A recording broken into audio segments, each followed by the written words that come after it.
ਮੈਨੂੰ ਆਂਦੀ ਜਾਣ ਅੰਦਰ ਪਰ ਮਾਮੂ ਨਵਾਜ਼ ਦੀ ਗੱਲ ਸੁਣ। ਉਹਨੇ ਅੱਗੋਂ ਇਹ ਗੱਲ ਆਖੀ ਹੈ ਵੀ ਮੇਰੇ ਨਾਲ ਜੇ ਕੰਮ ਕਰਨਾ ਹੀ ਠੀਕ ਹੈ, ਨਹੀਂ ਕੀਤਾ ਤੇ ਮੈਂ ਜਿਵੇਂ ਤਲਾਕ ਦੂਜੀ ਨੂੰ ਦਵਾਈ ਹੈ ਤੈਨੂੰ ਵੀ ਤਲਾਕ ਦਵਾ कौन सा काम? ਗਲਤ ਕੰਮ ਕਰ ਮੇਰੇ ਨਾਲ ਹਮਲਾ ਹੋ ਜਾਂਦੀ ਮੇਰੀ ਬੇਟੀ ਉਹਨੂੰ ਬੱਚਾ ਜ਼ਾਇਆ ਕਰਕੇ ਉਹਨੂੰ ਉਸੇ ਹਾਲ ਵਿੱਚ ਘਰ ਭੇਜ ਦਿੰਦੇ ਨੇ। शख्स आता था आपकी बहन के घर, उसका क्या ताल्लुक था आपकी बहन के साथ? ਉਹ ਉਹਨਾਂ ਦਾ ਦੋਸਤਾਨਾ ਤਲਕ ਹੈਗਾ। ਉਹਦੇ ਵਾਸਤੇ ਉਹਨੇ ਆਪਣਾ ਪੁੱਤਰ ਵੀ ਕਤਲ ਕਰਤਾ ਲੇਕਿन ਉਹਨੂੰ ਨਹੀਂ ਛੱਡਿਆ ਹੈਗਾ। डॉक्टर को कौन लेकर आया था, किसने हायर किया? आसमान अस्सलामुअलैकुम, आप टीवी से मैं हूं फैसल खान सूरी। आज शेखुपुरा में मौजूद हूं, मेरे साथ रजिया बीबी मौजूद हैं। रजिया बीबी की सगी बहन इनसे इनकी बेटी का हाथ मांगती हैं।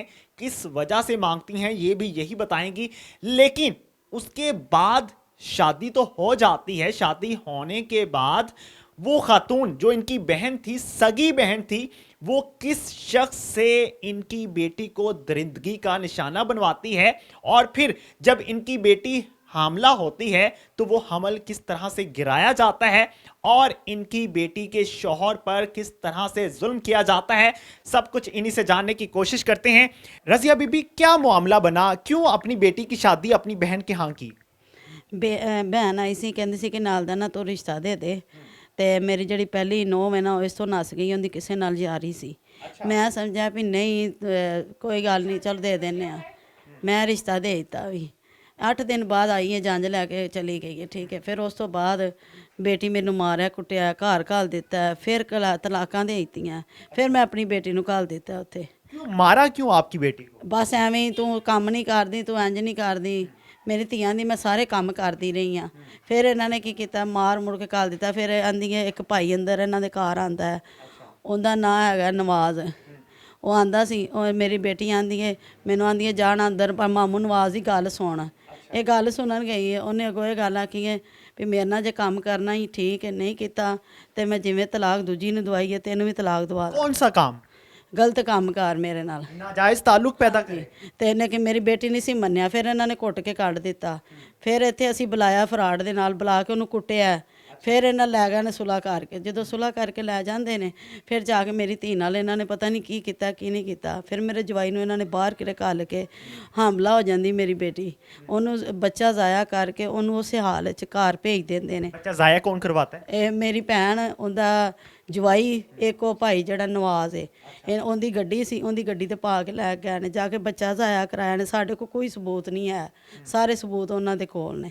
ਫਿਰ ਉਹਨਾਂ ਨੇ ਜਾ ਕੇ ਬੱਚਾ ਜ਼ਾਇਆ ਕਰਕੇ ਫਿਰ ਉਹਨਾਂ ਕੀ ਕੀਤਾ, ਇਹਨੂੰ ਘਰ ਭੇਜਤਾ ਨਾ ਜਦੋਂ। ਫਿਰ ਅਸੀਂ ਇਹਨੂੰ ਪੁੱਛਿਆ ਵੀ ਕਿਉਂ ਇੰਜ ਹੋਇਆ ਸਾਡੇ ਨਾਲ।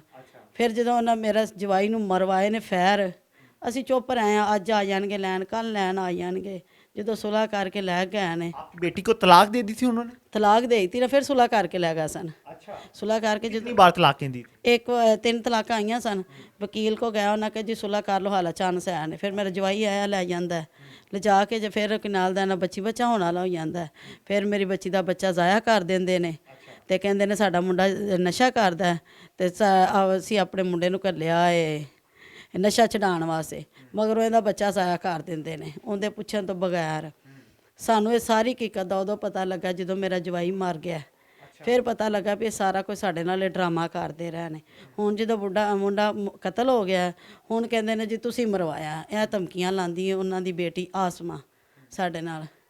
ਤੇ ਸਾਨੂੰ ਤਾਂ ਇਨਸਾਫ ਚਾਹੀਦਾ। वो जो शख्स आता था आपकी बहन के घर, उसका क्या ताल्लुक था आपकी बहन के साथ? ਉਹ ਉਹਨਾਂ ਦਾ ਦੋਸਤਾਨਾ ਤਲਕ ਹੈਗਾ ਔਰ ਬੜਾ ਗਹਿਰਾ। ਉਹਦੇ ਵਾਸਤੇ ਉਹਨੇ ਆਪਣਾ ਪੁੱਤਰ ਵੀ ਕਤਲ ਕਰਤਾ ਲੇਕਿਨ ਉਹਨੂੰ ਨਹੀਂ ਛੱਡਿਆ ਹੈਗਾ। ਆਪਣਾ ਘਰ ਬੂਆ ਵੀ ਛੱਡ ਦਿੱਤਾ ਉਹਨੇ। बहन का शौहर नहीं है? ਨਹੀਂ, ਫੌਤ ਹੋ ਗਿਆ। ਉਹ ਸ਼ਾਦੀ ਬੇਟੀ ਦੇਣ ਤੋਂ ਪਹਿਲੇ ਦਾ ਹੀ ਫੌਤ ਹੋ ਗਿਆ। उस शख्स से आपकी बेटी को दरिंदगी का निशाना बनवाते? ਹਾਂਜੀ ਹਾਂਜੀ, ਕਹਿੰਦੇ ਸਨ ਕਿ ਨਾਲ ਦਾ ਤੂੰ ਇਹਦੇ ਨਾਲ ਗਲਤ ਕੰਮ ਕਰੇਂਗੀ ਤੇ ਤੈਨੂੰ ਮੈਂ ਰੱਖਣਾ, ਵਰਨਾ ਨਹੀਂ ਰੱਖਣਾ ਹੈਗਾ। ਤੇ ਇਹ ਕੰਮ ਇਹ ਨਿਕਲਿਆ ਵੀ ਪੁੱਤਰ ਉਹਨੇ ਆਪਣਾ ਕਤਲ ਕਰਵਾ ਦਿੱਤਾ ਲੇਕਿਨ ਉਹਨੇ ਉਸ ਬੰਦੇ ਨੂੰ ਨਹੀਂ ਛੱਡਿਆ ਹੈਗਾ। आपने अपनी बेटी को घर क्यों नहीं बिठाया? ਘਰ ਬਿਠਾਈ ਰੱਖਿਆ ਵੀ ਲੈਣ ਆ ਜਾਣਗੇ ਲੈਣ ਆ ਜਾਣਗੇ। ਸਿਨੇਹਾ ਵੀ ਘਲਾਇਆ, ਨਹੀਂ ਆਏ। ਫਿਰ ਮੁੰਡੇ ਨੂੰ ਫੈਰ ਵੱਜ ਗਿਆ ਨੇ ਜੀ। ਫਿਰ ਮੁੰਡਾ ਸਿਨੇਹਾ ਘੱਲਦਾ ਰਿਹਾ ਮੈਨੂੰ ਮੇਲ ਆਣ ਕੇ। ਮੈਂ ਕਿਹਾ ਮੈਂ ਕਿਉਂ ਘੱਲਾਂ, ਮੇਰੀ ਬੇਟੀ ਦਾ ਬੱਚਾ ਵੀ ਜ਼ਾਇਆ ਕਰਤਾ, ਸਾਰਾ ਕੁਝ ਕਰਤਾ। ਇਸ ਦੌਰਾਨ ਹੀ ਉਹਨੂੰ ਫੈਰ ਵੱਜ ਜਾਂਦੇ ਨੇ। ਫੈਰ ਤੋਂ ਬਾਅਦ ਜੀ ਤੁਸੀਂ ਫੈਰ ਮਰਵਾਏ ਨੇ। ਫਿਰ ਮੈਂ ਕਿਹਾ ਚਲੋ ਠੀਕ ਹੈ, ਮੈਂ ਫੌਤ ਹੋ ਜਾਂਦਾ ਮੁੰਡਾ, ਮੈਂ ਉੱਥੇ ਟੁਰ ਗਈ ਹਾਂ। ਜਦੋਂ ਉੱਥੇ ਗਈ ਹਾਂ, ਉੱਥੇ ਜਾ ਕੇ ਮੈਂ ਵੇਖਿਆ ਜਵਾਈ ਨੂੰ ਤੇ ਮਾਂ ਨੂੰ ਵੇਖਿਆ ਰੋਂਦੀ ਨੂੰ। ਮੈਂ ਕਿਹਾ ਸਾਰੇ ਡਰਾਮੇ ਕਰਦੀਆਂ ਪਈਆਂ ਨੇ। ਮੈਂ ਆ ਗਈ ਹਾਂ ਵਾਪਸ ਘਰ ਆਣ ਕੇ ਰੋਈਆਂ, ਰੱਬ ਅੱਗੇ ਦੁਆ ਕੀਤੀ ਹੈ। ਠੀਕ ਹੈ, 15 ਦਿਨਾਂ ਬਾਅਦ ਕਾਤਲ ਲੱਭ ਜਾਂਦਾ 5ਵੀਂ ਗਲੀ ਦੇ ਵਿੱਚੋਂ। ਉਹ ਫਿਰ ਸਾਰਾ ਕੁਝ ਤੁਸੀਂ ਸਮਾਂ ਨਹੀਂ ਉਸ ਤੇ ਵੇਖਿਆ ਕਿ ਕਿਵੇਂ ਉਹਨੂੰ ਮਾਰਦੇ ਨੇ। कातिल कौन था? ਉਹਨਾਂ ਦਾ ਮਹੱਲੇਦਾਰ ਹੀ ਹੈ ਕੋਈ, ਉਹਦੀ ਭੈਣ ਬੇਟੀ ਨੇ ਮਰਵਾਇਆ। उसको पैसे दिए हुए थे? ਹਾਂਜੀ 50 ਲੱਖ ਕਹਿੰਦੇ ਨੇ, ਘਰੇ 50,000 ਦਿੱਤਾ ਸੂ ਸ਼ੂਟਰ ਨੂੰ। ਤੇ ਇਹ ਕਹਾਣੀ ਬਾਅਦ ਚ ਪਤਾ ਲੱਗਾ ਵੀ ਸਾਰਾ ਕੁਝ ਮੈਂ ਆਪਣੀ ਬੇਟੀ ਦਾ ਕਸੂਰ ਗਿਣਨੀ ਪਈ ਸਾਂ, ਲੇਕਿਨ ਜਦੋਂ ਹਕੀਕਤ ਉਹ ਅੱਲਾਹ ਪਾਕ ਲੈ ਹੀ ਆਂਦਾ ਸਾਹਮਣੇ। ਉਹ शूटर को कौन लेकर आया था? किसने हायर किया था? ਆਸਮਾਨ ਹੈ, आसमा कौन है? ਆਸਮਾਨ ਦੀ ਵੱਡੀ ਭੈਣ ਹੈ। उसका क्या ताल्लुक है आप लोगों के साथ? दुश्मनी क्या आप लोगों के साथ? ਸਾਡੇ ਨਾਲ ਕੋਈ ਦੁਸ਼ਮਣੀ ਨਹੀਂ ਹੈ, ਲੇਕਿਨ ਉਹਦਾ ਕਿਸੇ ਨਾਲ ਤਲਕ ਸੀ ਗਲਤ, ਲੇਕਿਨ ਮੈਂ ਨਹੀਂ ਸੀ ਸਮਝਦੀ। ਮੈਂ ਕਿਹਾ ਅਰੇ ਸ਼ਾਇਦ ਉਂਝ ਹੀ ਮੇਰੀ ਧੀ ਦੇ ਵਿੱਚ ਗਲਤੀਆਂ ਨੇ, ਲੇਕਿਨ ਇਹ ਸਾਰਾ ਕੁਝ ਜਦੋਂ ਮੇਰਾ ਜਵਾਈ ਕਤਲ ਹੋ ਗਿਆ ਫਿਰ ਪਤਾ ਲੱਗਾ ਵੀ ਗਲਤੀਆਂ ਉਹਨਾਂ ਦੇ ਮਾਵਾਂ ਧੀਆਂ ਦੇ ਵਿੱਚ ਆਪਣੀਆਂ ਸਨ। अपना नाजायज ताल्लुक बचाने के लिए उसने कत्ल करवाया। ਹਾਂਜੀ ਉਹਨਾਂ ਨੇ ਇਸ ਵਾਸਤੇ ਕਤਲ ਕਰਾਇਆ। कैसा था आपका जवाई? ਮੇਰਾ ਜਵਾਈ ਬਹੁਤ ਚੰਗਾ ਸੀ, ਲੇਕਿਨ ਇਹਨਾਂ ਨੇ ਮਾਵਾਂ ਧੀਆਂ ਨੇ ਬੁਰਾ ਕਹਿ ਕੇ ਕਹਿੰਦੇ ਬੁਰਾ ਹੈ ਬੁਰਾ ਹੈ, ਪਰ ਬੁਰਾ ਨਹੀਂ ਸੀ ਹੈ। जवाई के जाने का दुख है या बेटी के बेवा होने का दुख? ਜਵਾਈ ਦੇ ਜਾਣ ਦਾ ਬਹੁਤ ਜ਼ਿਆਦਾ ਦੁੱਖ ਹੈ ਔਰ ਬੇਟੀ ਦਾ ਵੀ ਬਹੁਤ ਜ਼ਿਆਦਾ ਦੁੱਖ ਹੈ, ਔਰ ਬਹੁਤ ਚਾਵਾਂ ਨਾਲ ਸ਼ਾਦੀ ਕੀਤੀ ਸੀ। बहुत अफसोस की बात है कि अब खून के रिश्ते भी अहमियत नहीं रखते। अब सिर्फ लालच होता है हवस का या पैसे का, और पता नहीं हम किस दौर में पहुंच चुके हैं जहां पे इज़्ज़त ख़त्म हो गई है, एहतराम ख़त्म हो गया है और कदर ख़त्म हो गई है। अगली स्टोरी में नेक्स्ट प्रोग्राम में आप देखेंगे, आपको बताया जाएगा कि इनकी बेटी के साथ कैसा सलूक किया जाता था, कौन क्या करता था, और इनकी बेटी के शौहर को किस तरह से कत्ल करवाया गया। प्रोग्राम का लिंक डिस्क्रिप्शन में भी दिया गया है, आप डिस्क्रिप्शन में लिंक पे क्लिक कीजिएगा और प्रोग्राम लाजमी देखिएगा। इसी के साथ इजाज़त दीजिएगा। अल्लाह ने